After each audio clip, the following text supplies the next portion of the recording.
आपको लेकर मैं बहुत खुश हूँ दीदी। आपको दुखी देखती थी तो बहुत दुख होता था। भगवान की दया से एक बार फिर आपकी जिंदगी में खुशियाँ लौट आई हैं। और तुम्हारी जिंदगी शुभ्रा, तुम कब तक ऐसे जीती रहोगी? अपनी गृहस्थी में लौटना नहीं चाहोगी तुम? काश कुंजन को भी नाहर जीजा की तरह अपनी गलती का एहसास होता। काश वो भी मुझे एक नई शुरुआत करने के लिए फिर से लेने आते। ऐसा भी होगा शुभ्रा, जो सच है वो सच है, उसे कोई नहीं मिटा सकता। कुंजन को भी जरूर तुम्हारी कमी का एहसास होगा, तुम्हारे प्यार की कद्र होगी। पता नहीं,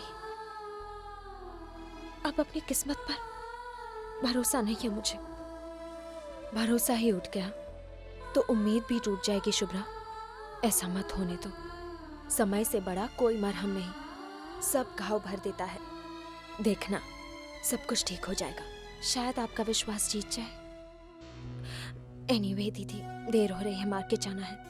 पीयूष की टॉनिक्स खत्म हो गई है ना, वो खरीदनी है। एक्चुअली मैं सोच रही थी कि मार्केट से बोआसा की छोटी सी गुड़िया के लिए कुछ प्यारी सी गिफ्ट ले लूं। मैं भी चलूं तुम्हारे साथ? नहीं दीदी, अब अकेले सारे काम करने की आदत हो गई है। चलती हूँ।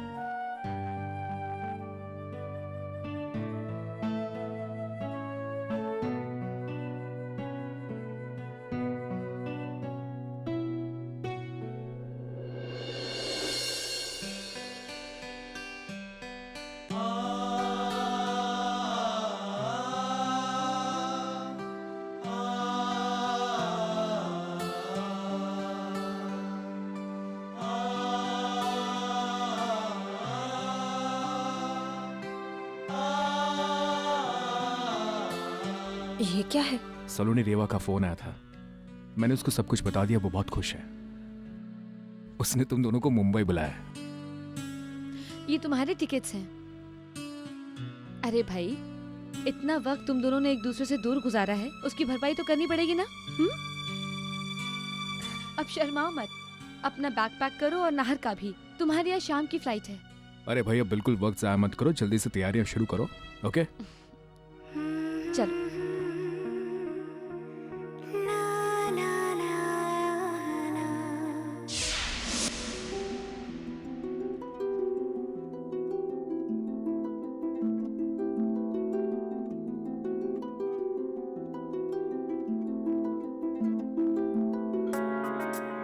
अरे भाई, ये टिकट्स किस लिए हैं? भाई साहब, इतने दिन घर से दूर रहकर मैंने सिर्फ नाहर को ही नहीं, आप सभी को मिस किया।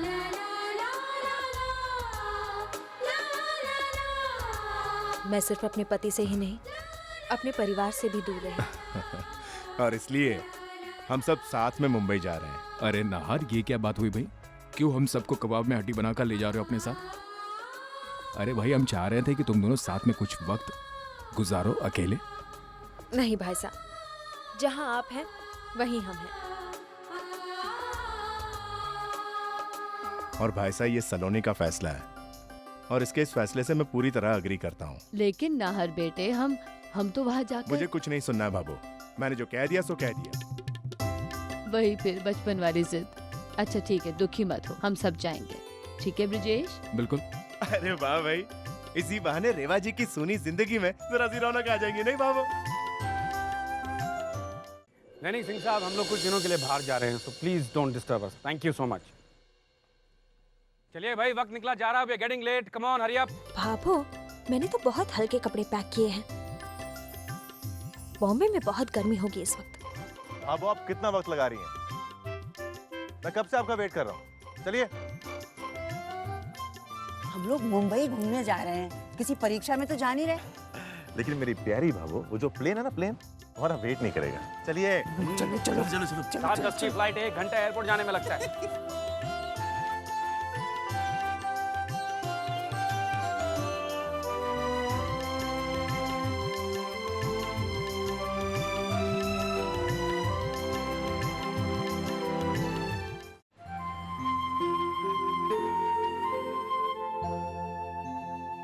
जयश्री, जी मैडम। गेस्ट रूम साफ कर दिया? हाँ। ठीक है, लगता है वो लोग आ गए।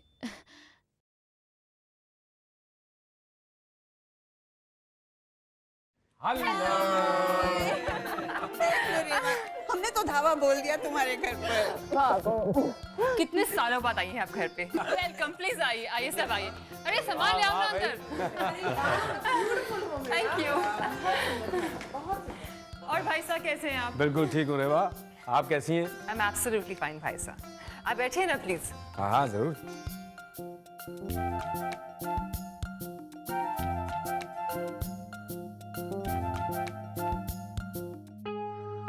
You're my favorite couple. कैसे हो तुम दोनों? हम ठीक है, आप कैसी है? बिल्कुल ठीक हूँ। और मैंने कहा था ना सब कुछ बिल्कुल ठीक हो जाएगा। सो हो गया।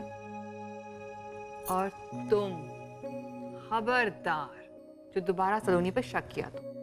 बिल्कुल नहीं दी, एक बार गलती कर चुका हूँ और भुगत भी चुका हूँ, अब नहीं। रेवा,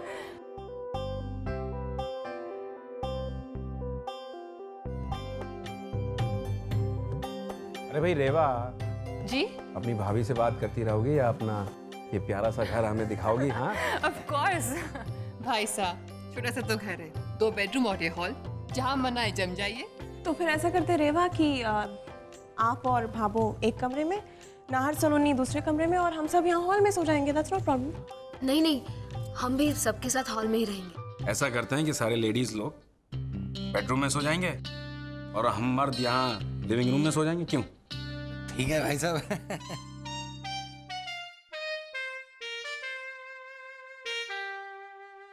लगता है नाहर बनना कोई अरेंजमेंट पसंद नहीं है।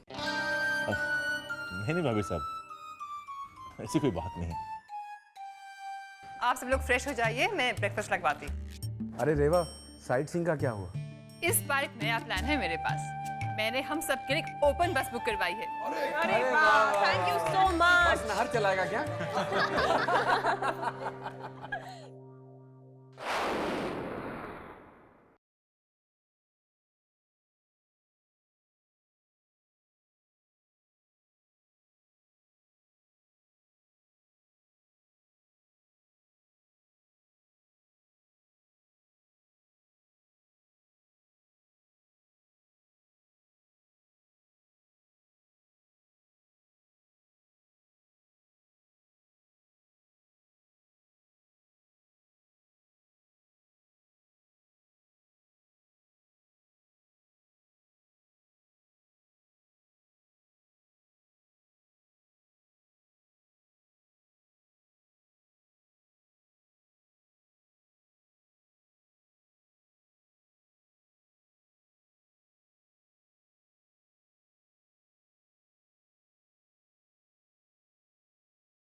अरे कुंवर सर, आप आ गए?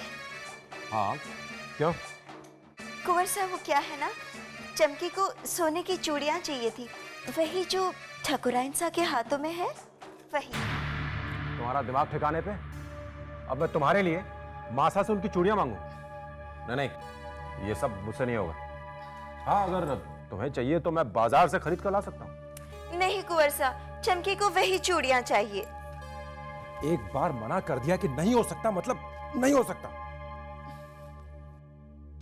सोच लीजिए कुंवर साहब, इतनी छोटी सी बात को लेकर कहीं आपकी इज्जत मिट्टी में ना मिल जाए। क्या क्या मतलब क्या तुम्हारा? हाय, बाय गॉड की कसम, इसी भोलेपन पर तो चमकी मर मिटी है। लेकिन कुंवर साहब, अगर आपने चमकी की डिमांड पूरी नहीं की तो बाय गॉड की कसम चमकी सबको जाके बता देगी कि उसके होने वाले बच्चे का बाप कौन है। फिर तो आप जानते हैं ना क्या होगा? आपके खानदान का नाम इतना रोशन हो जाएगा कि जब भी आप घर से बाहर जाएंगे तो सभी लोग आपको देखकर यही कहेंगे कि वो देखिए, वो जा रहे हैं ठाकुर कुंजन प्रताप सिंह। अपने घर की नौकरानी चमकी के होने वाले बच्चे के बाप। फिर तो आप जानते ही है कि बिल्कुल चुप। तुम ऐसा कुछ नहीं करोगी। ठीक है, लेकिन कुंवर साहब, मेरी वो चूड़ियां।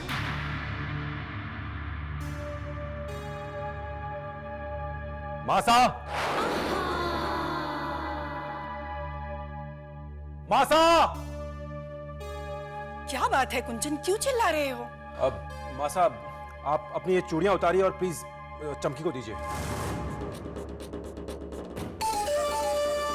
बेटा, तू मेरी चूड़ियां उतरवाकर इस नौकरानी को पहनाएगा? कुंचन, ये तुम्हारे लिए इतनी सगी कब से हो गई? मासा, आपके पास क्या कमी है? मैं आपको बाजार से इससे बेहतर चूड़ियां ला दूंगा, लेकिन प्लीज आप इस वक्त मुझसे कोई सवाल मत कीजिए। आप ये चूड़ियां उतार कर दे दीजिए उसे। लेकिन कुंचन, मैं... मासा, प्लीज दे दीजिए। क्या आप अपने बेटे की बात का इतना मान भी नहीं रख सकते?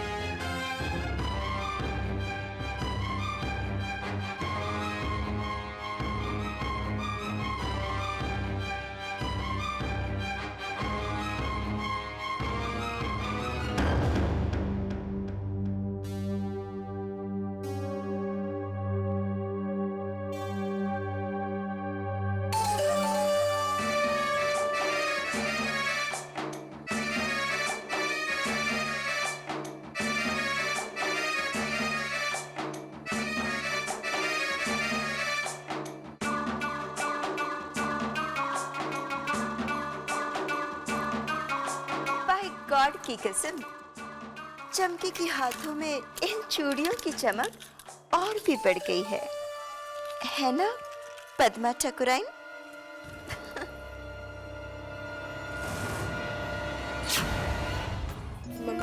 सलोनी, आओ जल्दी, देखो, चलो जल्दी आओ।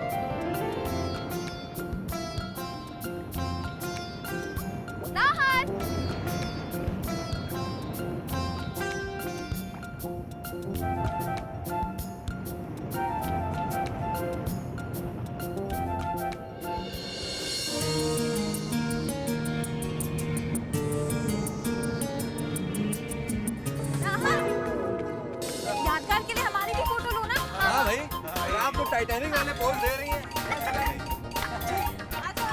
रेडी? नहीं। हाँ, पास में वाह। नहीं नार, साइड में ना सबकी दिखाओ। अच्छी आएंगी फोटो। नहीं, फोटो दिखाओ, फोटो दिखाओ। ठीक है ना, अच्छी आएंगी फोटो। मुझे देखनी है नाहर, फोटो दिखाओ। अरे भाभी, फोटो दिखाओ।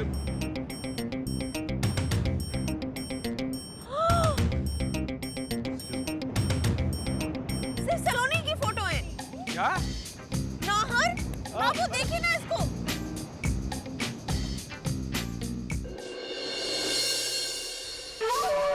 आप समझ गए ना? मुझे इस ओल्ड फैशन घर को पूरी तरह से चेंज करना है। मुझे वैसा ही घर चाहिए जैसा टीवी में अमीर लोगों का होता है, एकदम हाई क्लास। कावेरी, इस घर की सजावट बदलने की क्या जरूरत है? हाँ बेटा, ये फिजूल खर्ची किस लिए? फिजूल खर्ची नहीं पापा जी, जरूरी खर्च है। जरा अपने घर की हालत तो देखिए, ऐसा लगता है किसी पुरानी हिस्टोरिकल फिल्म का सेट है, वो भी टाउन मार्केट। और अब हम लोग मिडिल क्लास नहीं रहे, हमारी गिनती शहर के रईसों में होगी। तो घर भी वैसा होना चाहिए। और आप दोनों प्लीज अपना हुलिया भी बदलिए और अमीरों की तरह रहना सीखिए। तो कहिए, कहाँ से शुरुआत करेंगे आप? पहले तो आपको ये सारी पुरानी चीजें बदली करनी होंगी। तो कीजिए, किसने रोका है? बिल्कुल नहीं। तुम्हें जो कुछ भी बदलाव करना है ना, अपने कमरे में जाकर करो। ये मेरे पुरखों की हवेली है, इसमें मैं हाथ भी लगाने नहीं दूंगी।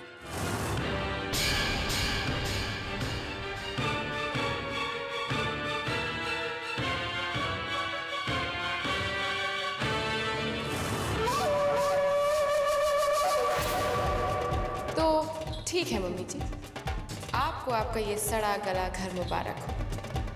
हम अपने सपनों का घर कहीं और बसा लेंगे और अपनी तरह से सजाएंगे उसे।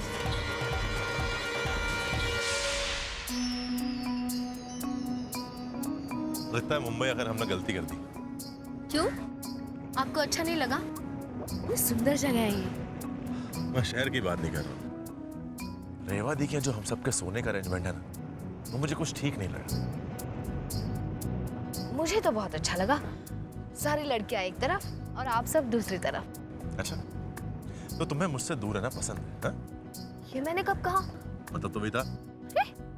अच्छा, रात को सो मत जाना। क्यों?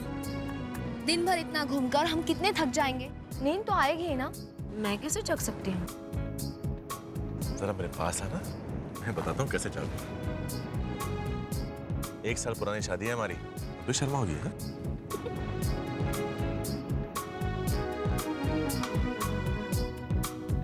एक्सक्यूज मी, आप कुछ खाओगे? खा लो, तुम्हारे लिए ही लाई हूँ नाहर, खा लो, प्यार से बनाया है। और बना के लाओ? नहीं। चलो तुम हमारे साथ चलो। कैरी खानी है? आ जाओ।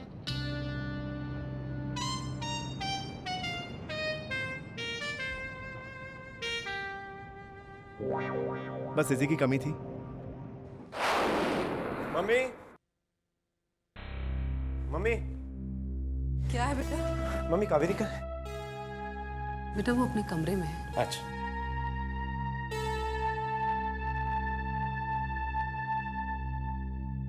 कावेरी पता है आज क्या हुआ? आज जब मैं, क्या बात है? आज मम्मी जी और पापा जी ने मेरी इंटीरियर डेकोरेटर के सामने इतनी इंसल्ट की कि मुझे शर्म के मारे मर जाना चाहिए था। ऐसा क्या कह दिया उन्होंने? समर, मैंने तो बस इतना ही कहा था कि घर में कलर करवा देते हैं, लेकिन मम्मी जी ने छोटी सी बात का इतना बड़ा तमाशा बना दिया।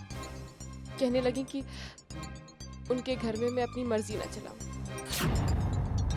पापा जी ने भी कहा कि मैं रुपयों का झूठा दिखावा कर रही हूं। कावेरी भाभी झूठ बोल रही हैं। पापा ने ऐसा कुछ नहीं कहा। उन्होंने तो सिर्फ फिजूल खर्च करने से रोका था बस। तुम्हें कैसे मालूम शुभ्रा? तुम तो वहां थी ही नहीं। और वैसे भी तुम वही कहोगी जो तुम्हारे मम्मी पापा तुम्हें बताएंगे। सच में समर, इस घर में बहू की कोई हैसियत नहीं है। बेटी चाहे कितने भी गुल खिलाए, लेकिन उन्हें सिर पर चढ़ाकर रखा जाता है। आप भी तो कुछ कम नहीं है भाभी। पहले खुद को देखिए फिर। शुभ्रा, ये कोई तरीका अपने भाभी से बात करने का? और वैसे भी कावेरी जो कुछ भी कह रही है कुछ गलत नहीं कह रही। और जहां तक मम्मी पापा की बात है तो फिर मैं खुद जाकर बात करता हूं उनसे। आखिर पता तो चले कि वो चाहते क्या है।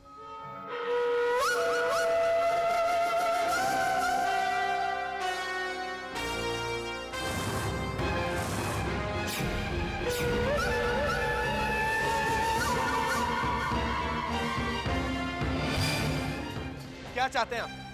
किसी भी हाल में खुश नहीं रहना चाहते ना? अब क्या प्रॉब्लम? कोई प्रॉब्लम नहीं है बेटा। तो फिर बाहर वालों के सामने कावेरी की इंसल्ट करने की क्या जरूरत थी आपको? अरे कौन सा आसमान टूट पड़ता अगर घर में पेंटिंग करवा लेती वो तो। समर, हमें इस बात से ऐतराज नहीं है, लेकिन पुरखों की हवेली का पूरी तरह से नक्शा तो नहीं पलट सकते ना। मम्मी, सब कोई आपकी तरह सोचे, जरूरी नहीं है। लेकिन बेटा जब तक जरूरी ना हो तो पैसा क्यों बर्बाद करना? पापा, इंसान कमाता किस लिए? अपने और अपने घर वालों को खुश रखने के लिए ना। अरे जमाना कहां से कहां पहुंच गया और आप लोग अभी तक इस पुरखों की हवेली के अंदर भटक रहे। अरे अपनी नहीं तो मेरी इज्जत का ख्याल क्या होता पापा? मेरे दोस्त आएंगे, मेरे बिजनेस पार्टनर्स आएंगे, इस टूटी फूटी हवेली को देख के क्या कहेंगे? इस हवेली में हम प्लीज मम्मी, प्लीज प्लीज ये इमोशनल ड्रामा बंद कीजिए। अगर एक साथ रहना है तो एक दूसरे की मर्जी के मुताबिक चलना पड़ेगा। लेकिन अगर आप दोनों यही चाहते हैं कि आप लोगों की मर्जी चले तो मजबूरन मुझे और कावेरी को अलग से रहना पड़ेगा। कम से कम अपने घर में चैन और सुकून से तो रह सकेंगे हम।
यहाँ कोई नहीं है, सब लोग शहर से बाहर गए हैं। तो हम क्या करें? आप अंदर नहीं जा सकते।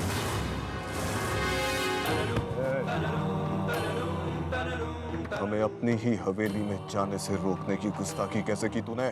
आपकी हवेली? हमारे पास कोर्ट के ऑर्डर्स हैं। पढ़ना आता है तो पढ़ सकते हैं। ये हवेली अब पदम सिंह जी के नाम पर ट्रांसफर हो चुकी है। अब से हम ही इस हवेली के मालिक हैं।